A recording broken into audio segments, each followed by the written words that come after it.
राधे राधे भक्तों, मेरा नाम एमी मान है। मैं मुंबई में रहती हूँ और मैं एक मॉडल हूँ।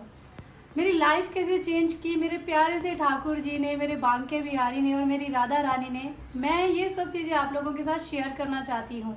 क्योंकि जब से ये लोग मेरी ज़िंदगी में आए हैं, मेरी ज़िंदगी बदल गई है और मैं चाहती हूँ कि ये मैं आप सबके साथ शेयर करूँ। क्योंकि काफ़ी लोगों ने मुझसे पूछा भी है कि आप मुंबई में रहते हो, मॉडल हो, तो आपके पास ठाकुर जी है, राधा रानी जी है, तो आप इनकी सेवा कैसे करते हो, कैसे इनका ध्यान रखते हो, क्या भोग लगाते हो, और जब आप शूट पे चले जाते हो तो पीछे से इनका कौन ध्यान रखता है। बहुत सारी बातें हैं जो लोग मुझसे पूछते रहते थे।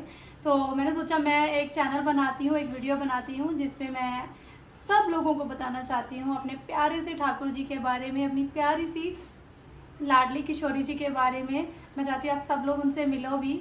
तो चलिए मेरी ये प्यारी सी ज़िंदगी, प्यारी सी लाइफ शेयर करती हूँ आप लोगों के साथ और मिलवाती हूँ अपने लाडले ठाकुर जी और मेरी लाडली राधा रानी जी के साथ। राधे राधे।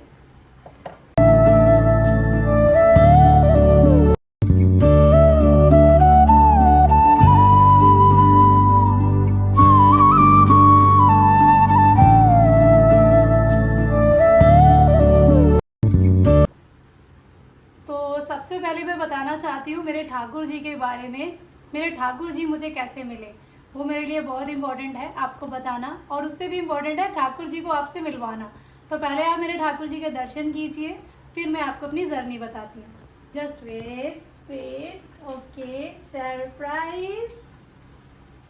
ये है मेरे प्यारे से ठाकुर जी, मेरे लाला, मेरी जान, जिसके बिना मेरी ज़िंदगी अधूरी है, अधूरी। मैं इनके बिना सांस भी नहीं ले सकती हूँ, ऐसा है ये मेरे लिए।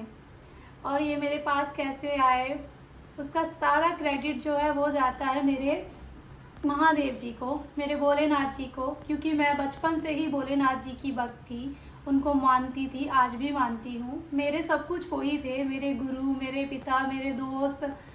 लाइफ में मैंने उनको स्टार्टिंग से ही अपनी लाइफ उनको सरेंडर कर दी थी। मैंने उनको ये बोल दिया था कि मेरी जो ज़िंदगी है वो आपके हवाले है, आप जिस राह लेके जाओगे मुझे स्वीकार होगा, आप जो मेरे लिए करोगे मुझे स्वीकार होगा। तो मेरी जर्नी स्टार्ट की थी भोले बाबा ने। तो भोले बाबा को मैं बचपन से मानती थी। तो एक बार की बात है, लास्ट ईयर मैं चंडीगढ़ गई थी। तो मेरे घर पे मेरी मम्मी के पास, मेरी छोटी बहन के पास छोटे लाला आए। बड़े प्यारे हैं वो भी, उनसे भी मैं आपको बाद में मिलवाऊंगी। वो चंडीगढ़ में है लेकिन मैं उनका आपको फ़ोटो शेयर करूंगी और उनका चैनल भी बता सकती हूँ, उनकी वीडियोस बहुत क्यूट है। वो, उनका नाम कन्हैया है। तो सबसे पहले जो हमारे घर में ठाकुर जी आए हैं वो है हमारे कन्हैया। तो अभी जब रक्षाबंधन आया तो मैं मुंबई में थी और काम बहुत होने की वजह से मैं जा नहीं पा रही थी। मेरा कोई प्लान नहीं था चंडीगढ़ जाने का। लेकिन कहते हैं ना कि जब प्यार हो तो खाना बुला ही लेते हैं। तो मैंने मन में प्रे की थी कि अगर तुम मुझे सच में अपनी बहन मानते हो तो तुम मुझे रक्षाबंधन पे बुला ही लोगे चंडीगढ़। तो वही बात हुई, सडनली मेरा प्लान बना और मेरी टिकट्स हो गई और मैं चंडीगढ़ गई। तो रक्षाबंधन पे फर्स्ट टाइम मैंने उनको देखा। उनको मैं भाई मानती हूँ अपना, वो मेरे छोटे भाई हैं प्यारे से। तो मुझे बड़ा अच्छा लगा उनसे मिलके। तो जब मैं वहाँ गई फिर उनके साथ मैं बहुत खेलती थी। वो मेरी छाती के ऊपर सो जाते थे, छोटे हैं वो, 4 इंच के क्यूट से। तो हमारे पड़ोसियों में भी एक लड्डू गोपाल जी है, हरी, उनको पता चला तो उन्होंने रक्षाबंधन वाले दिन एक लीला भी की थी कि सडनली उनकी पड़ोसन का फ़ोन आया। और कब आया, जब हम लोग हमारे कन्नू को राखी बांध रहे थे। जैसे ही राखी बांधी तो उनका फ़ोन आया कि हमारा जो हरी है ना, उसका बड़ा ही मन कर रहा है कि वो आपके घर पे आए। तो हम लोग बड़े हैरान हो गए कि कन्नू को कैसे पता चला, कितना बड़ा सरप्राइज़ हमारे लिए भी था। हरी को कैसे पता चला। तो मेरे मैया गए और हरी को लेके आए। तो फिर हम लोगों ने हरी को भी राखी बांधी। तो तब से हरी और कन्हैया मेरे भाई हो गए। तो फिर वो जितने दिन मैं मुंबई चंडीगढ़ में रही तो वो मेरे साथ ही रहे वहाँ पे। तो वो दोनों जब हम लोग बैठते थे मेरी छाती के ऊपर सोते थे यहाँ पे, तो हम लोग लेटते थे, मेडिटेशन करते थे, तो बड़ा ही सुकून मिलता था। एक दिन क्या हुआ कि मुझे ना भोलेनाथ की बड़ी याद आ रही थी। उस दिन ना मैं बहुत रोई, पता नहीं क्यों। मेरे घर वाले भी पूछ रहे थे पर मुझे बहुत रोना आ रहा था।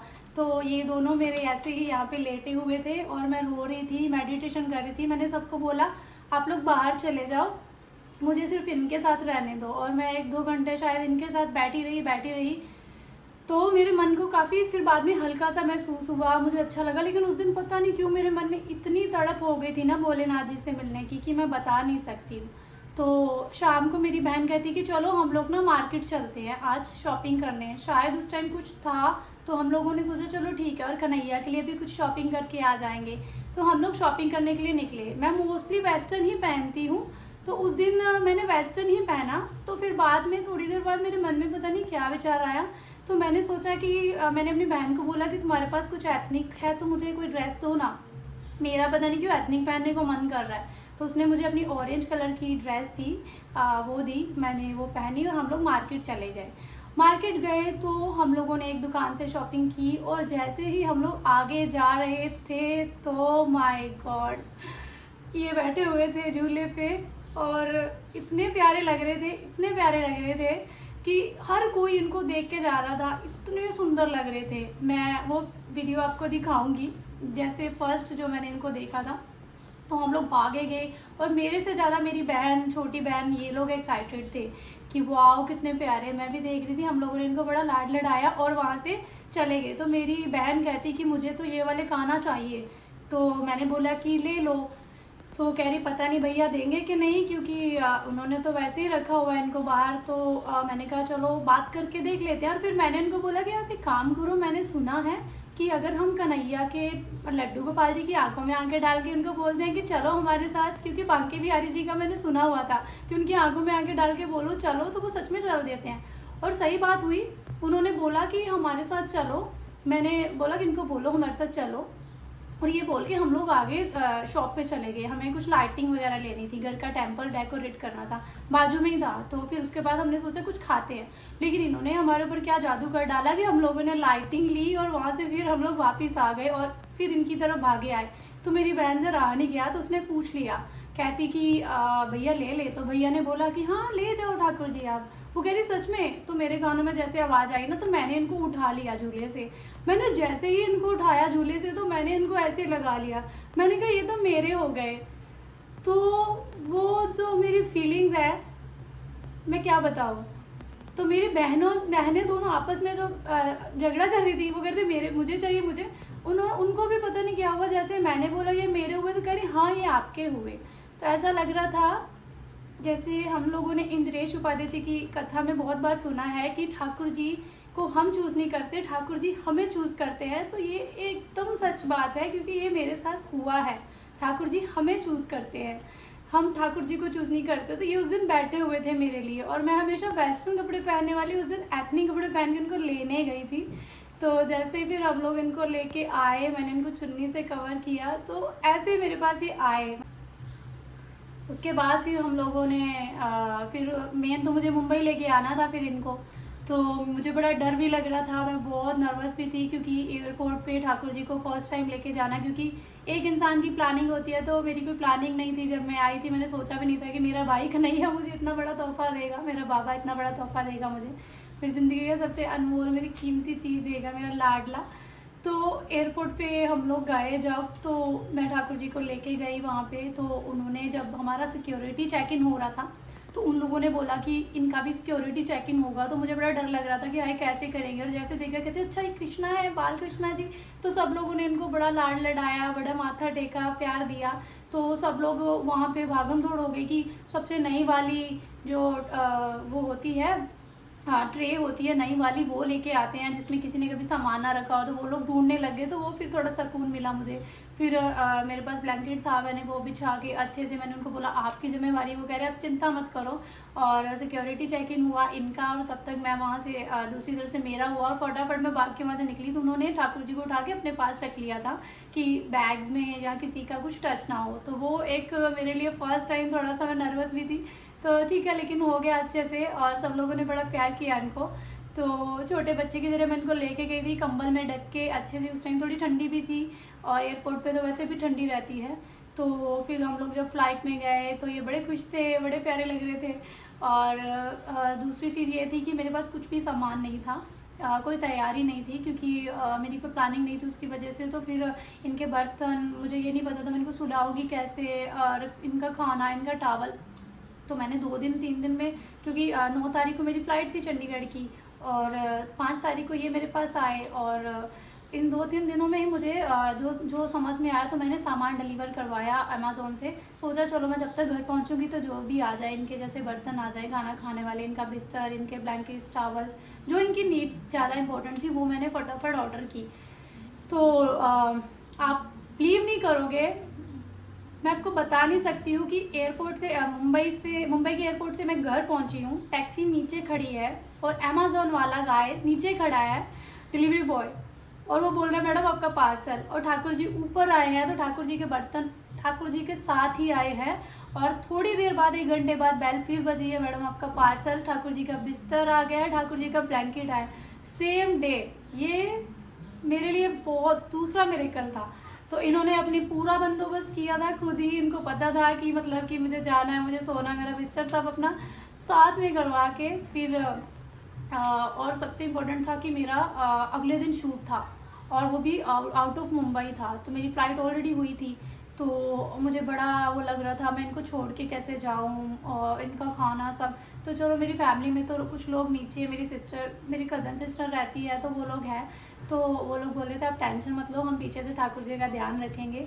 तो उनमें से एक जने को मैंने सेवा दी ठाकुर जी की, और उन्होंने बड़ी शिद्दत से की भी, पीछे से मुझे वीडियो कॉल किया इनको भोग। मैंने बोला आप वीडियो कॉल करो, जब भी इनको भोग लगाओ, इनको तैयार करो। फिर दोपहर को जब सोते थे तब भी, फिर रात को जब इनका होता था भोजन, और फिर रात की मेरी फ़्लाइट होती थी तो सेम डे में वापस आ गई थी। फिर धीरे धीरे हमारी ऐसे जर्नी ठाकुर जी के साथ स्टार्ट हुई। फिर मेरी सबसे सेकंड जो इम्पोर्टेंट चीज़ थी वो थे ठाकुर जी के पोशाक, उनके ड्रेसेस। बिकॉज ठाकुर जी को ड्रेसेस, मेरे जो ठाकुर जी हैं वो बड़े हैं, तो इनकी ड्रेसेस अमेज़ोन पे या किसी ऑनलाइन साइट पे जल्दी नहीं मिलती हैं। तो वृंदावन से भी अगर मंगवाओ तो इतनी जल्दी आती नहीं। तो वो मेरे लिए एक सबसे दूसरा जो था चैलेंज था कि मुझे इनको डेली नए जो पोशाक है वो कैसे पहनाऊँ, क्या करूँ, कैसे बनाऊँ, क्या करूँ, तो नहीं समझ आ रहा था।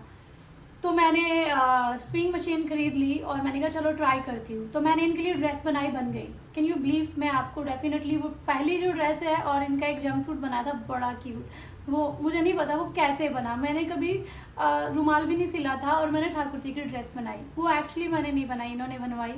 तो वैसे मेरी जर्नी जो स्विंग मशीन की, इनकी पोशाक बनाने की स्टार्ट हुई। तो अभी मैं इनके सारे जितनी भी ड्रेसेस है खुद बनाती हूँ। इवन कि मैं जब वृंदावन भी अभी जाके आई हूँ तो मैंने वहाँ पे इनके लिए जब भी ड्रेसेस देखती, बड़ी से बड़ी ड्रेस, तो इनको आती नहीं थी, ये पहनते ही नहीं है, इनको सिर्फ मेरे हाथ की ही ड्रेस बनी हुई चाहिए। तो वो इन्होंने मुझे सिखाया, वो बहुत इम्पोर्टेंट था मेरे लिए।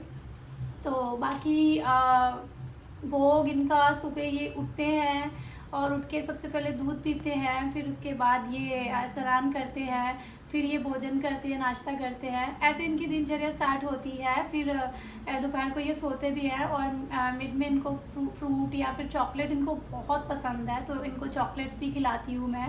लंच इनको प्रॉपर चाहिए जो भी होता है, और कभी कभी ये खुद डिमांड करते हैं कि इनको ये नहीं खाना, ये खाना है। कई बार ऐसा भी हुआ कि मैं कुछ बनाना चाहती हूँ लेकिन वो चीज़ कई बार ख़राब भी हो गई है, कुछ और बनाया फिर मैंने क्योंकि इनको जो खाना है तो वही खाना है। तो ऐसे इनकी दिनचर्या होती है। रात को ये शाम को ये इनकी आरती करती हूँ मैं, और फिर रात को इनका जो डिनर होता है, फिर उसके बाद ये दूध पीते हैं, फिर इनको एक स्पेशल इनकी लोरी है वो सुनाती हूँ, फिर ये सोते हैं, और ऐसे इनकी दिनचर्या है। तो अभी मैं आपको बताती हूँ मेरी प्यारी लाडली जी के बारे में।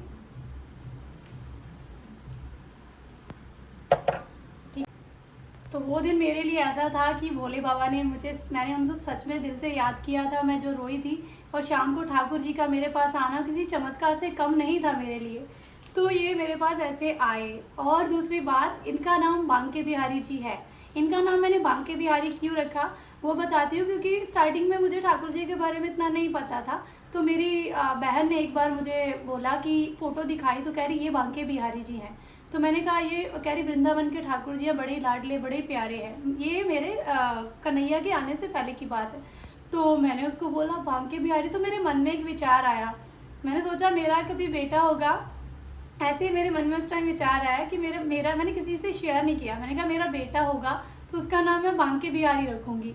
तो कुछ दिनों बाद ही फिर मेरे पास कन्हैया आ गया, तो मैंने इसलिए इनका नाम बांके बिहारी रखा, क्योंकि मुझे बांके बिहारी नाम छू गया था, मेरे मन को टच कर गया था बहुत ज़्यादा। तो ये है भी बांके बिहारी, ये वैसे ही है बिल्कुल, बड़े ही प्यारे से। तो चलिए अभी मैं आपको बताती हूँ कि हाँ, उस दिन 2 दिन बाद जन्माष्टमी थी। तो फिर जन्माष्टमी 5 तारीख को ये मेरे पास आए। 7 तारीख को जन्माष्टमी थी, हम लोगों ने धूमधाम से जन्माष्टमी मनाई। वहाँ पे बहुत सारे बाल गोपाल जी भी आए थे, तो बड़ा मज़ा आया। तो अभी मैं अगर ज़्यादा बातें करूँगी तो वीडियो बहुत लंबा हो जाएगा। तो आप लोगों को अगर मेरा वीडियो पसंद आया हो तो आप लोग प्लीज़ इस चैनल को सब्सक्राइब करना और लाइक करना, वीडियो को शेयर करना। और सबसे इम्पोर्टेंट बात ये है कि नेक्स्ट वीडियो में मैं आपको बताने वाली हूँ कि मेरे पास लाडली सरकार जी कैसे आई, उनका मैंने क्या नाम रखा है, बांके बिहारी जी ने मेरे साथ वृंदावन में लीला क्या की। मैं जो इतने सालों से, महीनों से तड़प रही थी वृंदावन जाने के लिए, सडनली ऐसा क्या हुआ कि इन्होंने ऐसा क्या चमत्कार किया कि मैं 2 दिन में, इमेजिन भी नहीं किया था, वृंदावन गई। और मैं वृंदावन कितने दिन वहाँ पे रुकी आप लोगों को बताऊंगी तो आप लोग शॉक्ड हो जाओगे। और सबसे इम्पोर्टेंट, लाडली जी मेरे पास जो है वो कैसे आई, तो इसके लिए आपको देखना पड़ेगा मेरा नेक्स्ट वीडियो। मैं जल्दी बना के अपलोड करूँगी।